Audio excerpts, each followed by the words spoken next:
Bonjour et bienvenue sur ma chaîne YouTube Maîtresse lit un livre.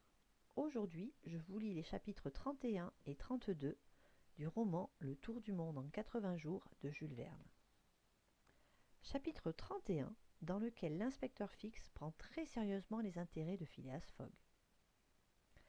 Phileas Fogg se trouvait en retard de 20 heures. Passepartout, la cause involontaire de ce retard, était désespéré. Il avait décidément ruiné son maître. En ce moment, l'inspecteur s'approcha de M. Fogg et, le regardant bien en face, « Très sérieusement, monsieur, lui demanda-t-il. « Vous êtes pressé ?»« Très sérieusement, répondit Phileas Fogg. « J'insiste, reprit Fix. Vous avez bien intérêt à être à New York le 11 avant 9 heures du soir, heure du départ du paquebot du Liverpool ? Un intérêt majeur. Et si votre voyage n'eût pas été interrompu par cette attaque d'Indiens, vous seriez arrivé à New York le 11 dès le matin ? Oui, avec 12 heures d'avance sur le paquebot. Bien. Vous avez donc 20 heures de retard. Entre 20 et 12, l'écart est de 8. C'est 8 heures à regagner. Voulez-vous tenter de le faire ? À pied ? Demanda M. Fogg. Non, en traîneau, répondit Fix. En traîneau à voile. Un homme m'a proposé ce moyen de transport. C'était l'homme qui avait parlé à l'inspecteur de police pendant la nuit, et dont Fix avait refusé l'offre. Phileas Fogg ne répondit pas à Fix, mais Fix lui ayant montré l'homme en question, qui se promenait devant la gare, le gentleman alla à lui. Un instant après, Phileas Fogg et cet Américain, nommé Mudge, entraient dans une hutte construite au bas du fort Kearny. Là, M. Fogg examina un assez singulier véhicule, sorte de châssis établi sur 2 longues poutres, un peu relevées à l'avant comme les semelles d'un traîneau, et sur lequel 5 ou 6 personnes pouvaient prendre place. Au tiers du châssis, sur l'avant, se dressait un mât très élevé, sur lequel s'enverguait une immense brigantine. Ce mât, solidement retenu par des haubans métalliques, tendait un étai de fer qui servait à guinder un foc de grande dimension. À l'arrière, une sorte de gouvernail godille permettait de diriger l'appareil. C'était, on le voit, un traîneau gréé en slope.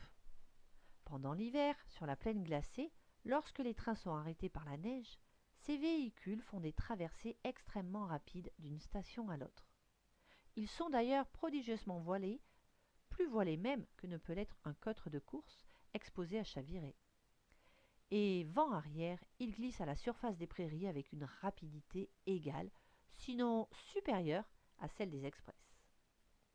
En quelques instants, un marché fut conclu entre M. Fogg et le patron de cette embarcation de terre. Le vent était bon, il soufflait de l'ouest en grande brise. La neige était durcie, et Mudge se faisait fort de conduire M. Fogg en quelques heures à la station d'Omaha.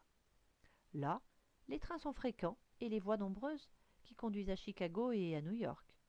Il n'était pas impossible que le retard fût regagné. Il n'y avait donc pas à hésiter à tenter l'aventure. M. Fogg, ne voulant pas exposer Mlle Aouda aux tortures d'une traversée en plein air, par ce froid que la vitesse rendrait plus insupportable encore, lui proposa de rester sous la garde de Passepartout à la station de Kearny.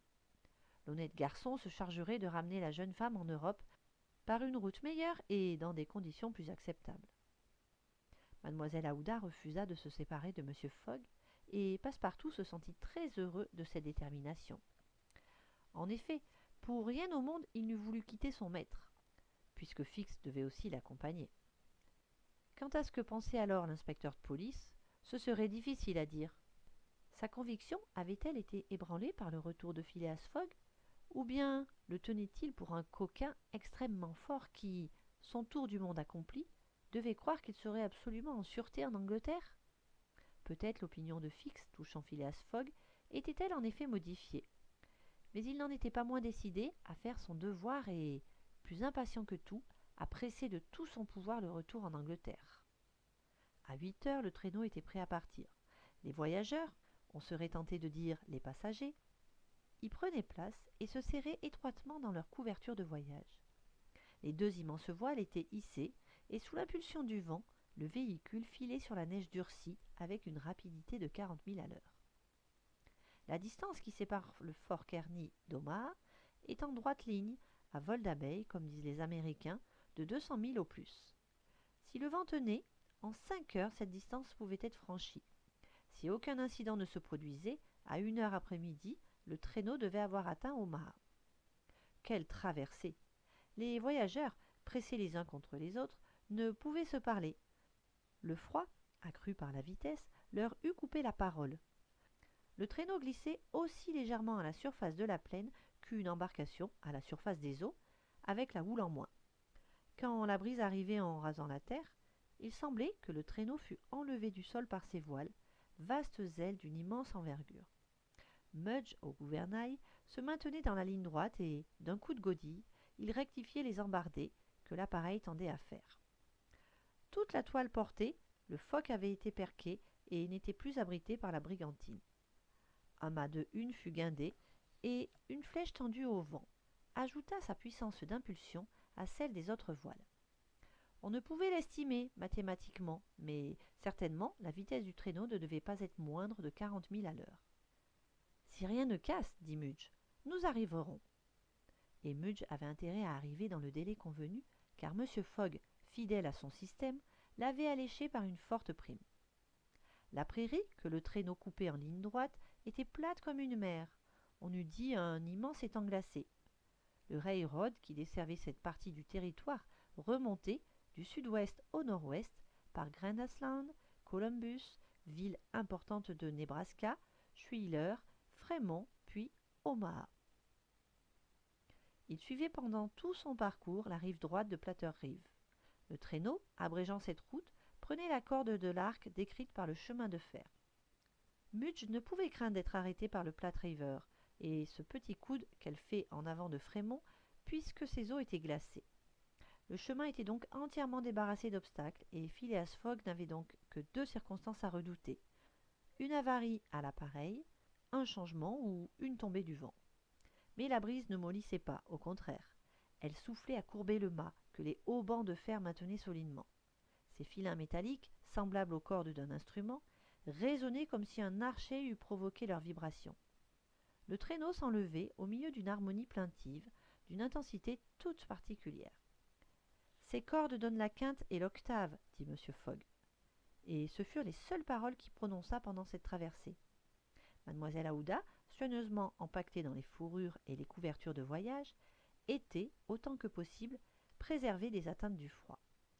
Quant à Passepartout, la face rouge comme le disque solaire quand il se couche dans les brumes, il humait cet air piquant.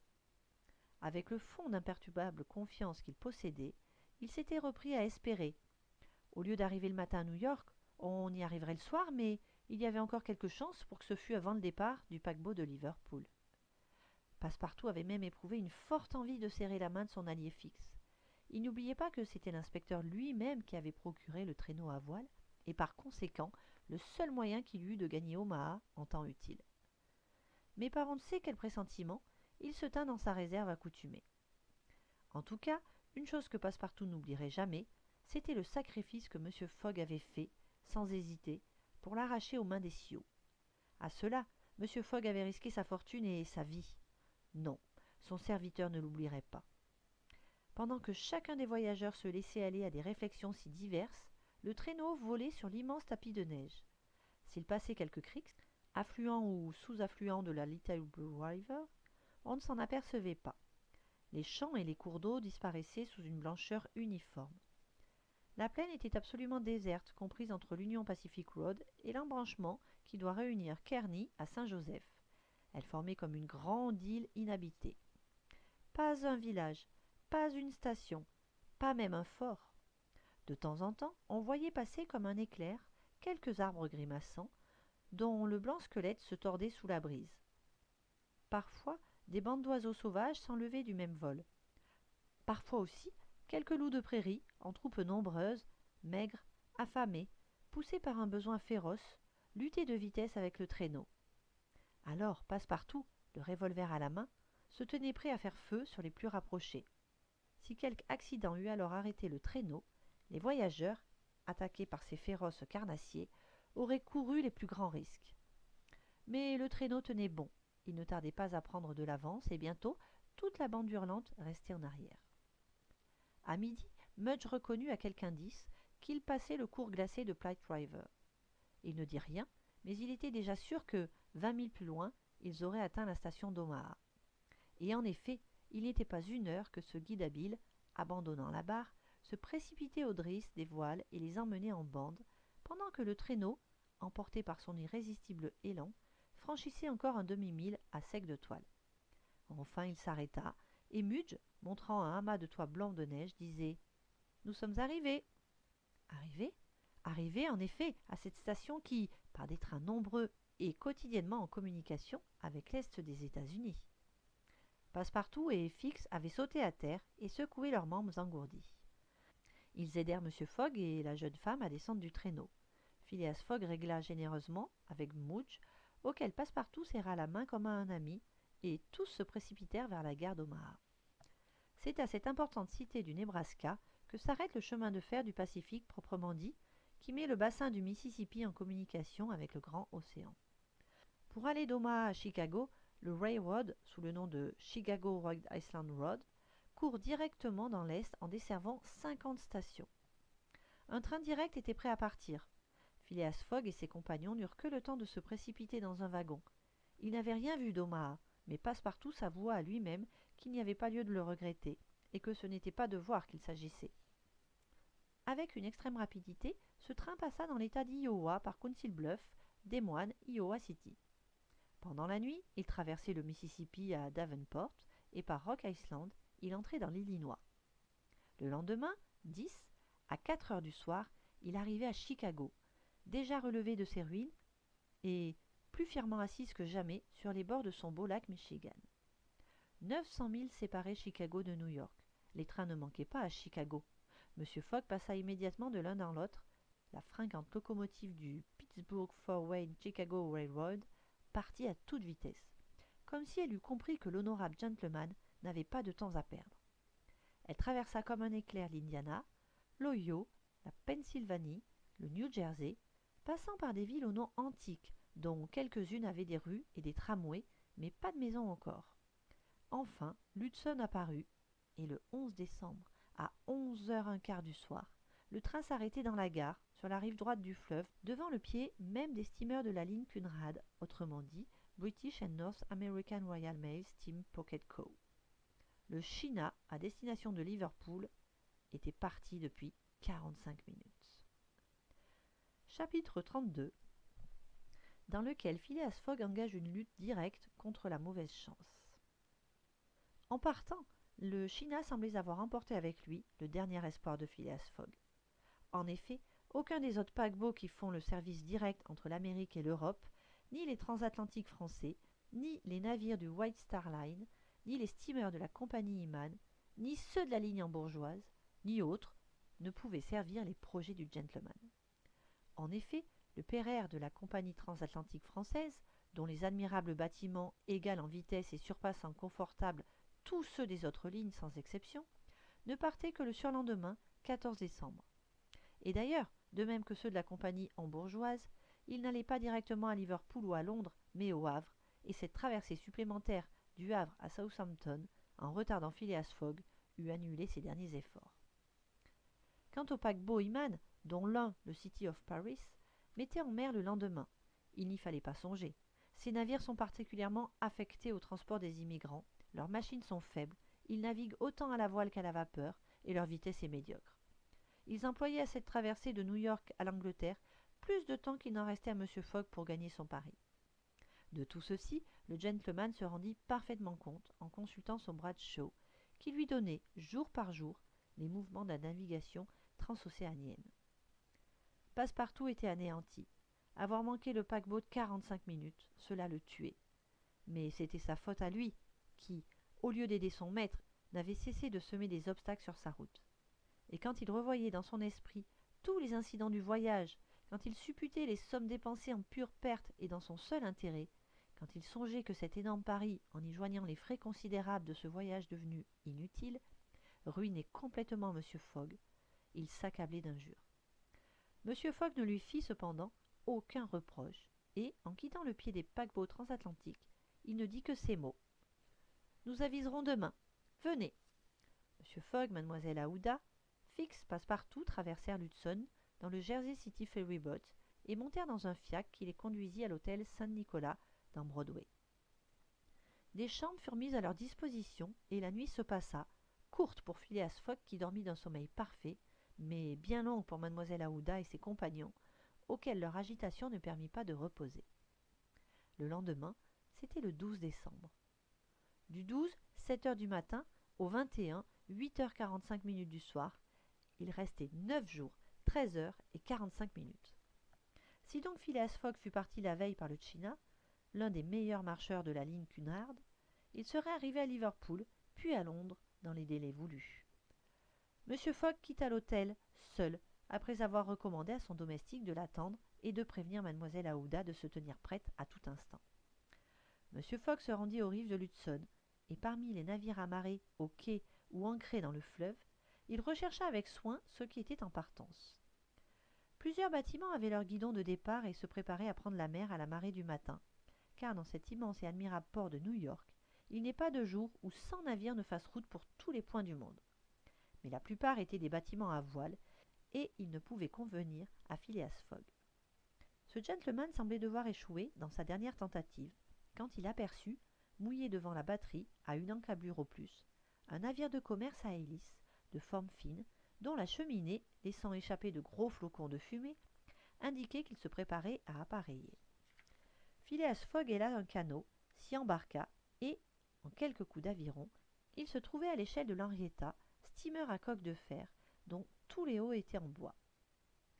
Le capitaine de l'Henrietta était à bord. Phileas Fogg monta sur le pont et fit demander le capitaine. Celui-ci se présenta aussitôt. C'était un homme de 50 ans, une sorte de loup de mer, un bougon qui ne devait pas être commode. Gros yeux, teint de cuivre oxydé, cheveux rouges, fort encolure, rien de l'aspect d'un homme du monde. « Le capitaine » demanda M. Fogg. « C'est moi. Je suis Phileas Fogg de Londres. Et moi, Andrew Speedy de Cardiff. »« Vous allez partir ?»« Dans 1 heure. »« Vous êtes chargé pour Bordeaux. Et votre cargaison ? Des cailloux dans le ventre, pas de fret, je pars sur l'est. Vous avez des passagers ? Pas de passagers, jamais de passagers. Marchandises encombrantes et résonnantes. Votre navire marche bien ? Entre 11 et 12 nœuds, l'Henrietta bien connue. Voulez-vous me transporter à Liverpool, moi et 3 personnes ? À Liverpool ? Pourquoi pas en Chine ? Je dis Liverpool. Non, non, non, je suis en partance pour Bordeaux et je vais à Bordeaux. N'importe quel prix ? N'importe quel prix. Le capitaine avait parlé d'un ton qui n'admettait pas de réplique. Mais les armateurs de l'Henrietta, reprit Phileas Fogg. Les armateurs, c'est moi, répondit le capitaine. Le navire m'appartient. Je vous l'affrète. Non. Je vous l'achète. Non. Phileas Fogg ne sourcilla pas. Cependant, la situation était grave. Il n'en était pas de New York comme de Hong Kong, ni du capitaine de l'Henrietta comme du patron de la Tankardère. Jusqu'ici, l'argent du gentleman avait toujours eu raison des obstacles. Cette fois-ci, l'argent échouait.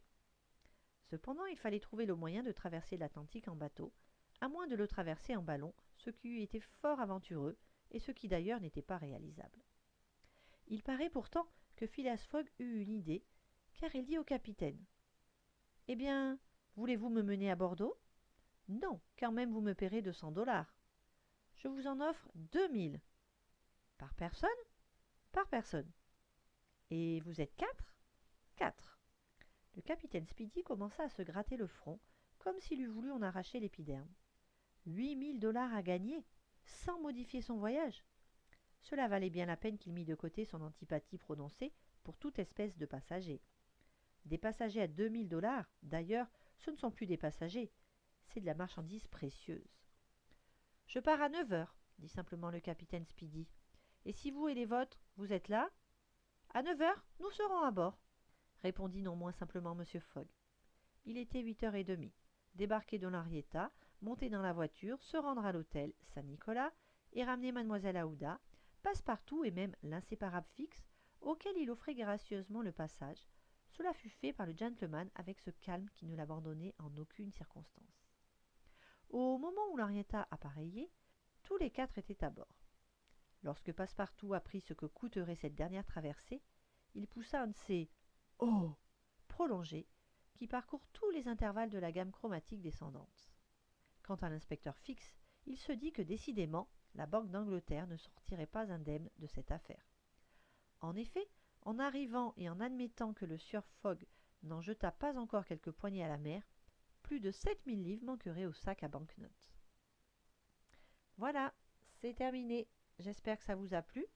On se retrouve demain à 18 h pour la suite. N'hésitez pas à vous abonner pour ne pas manquer ça. Bye bye!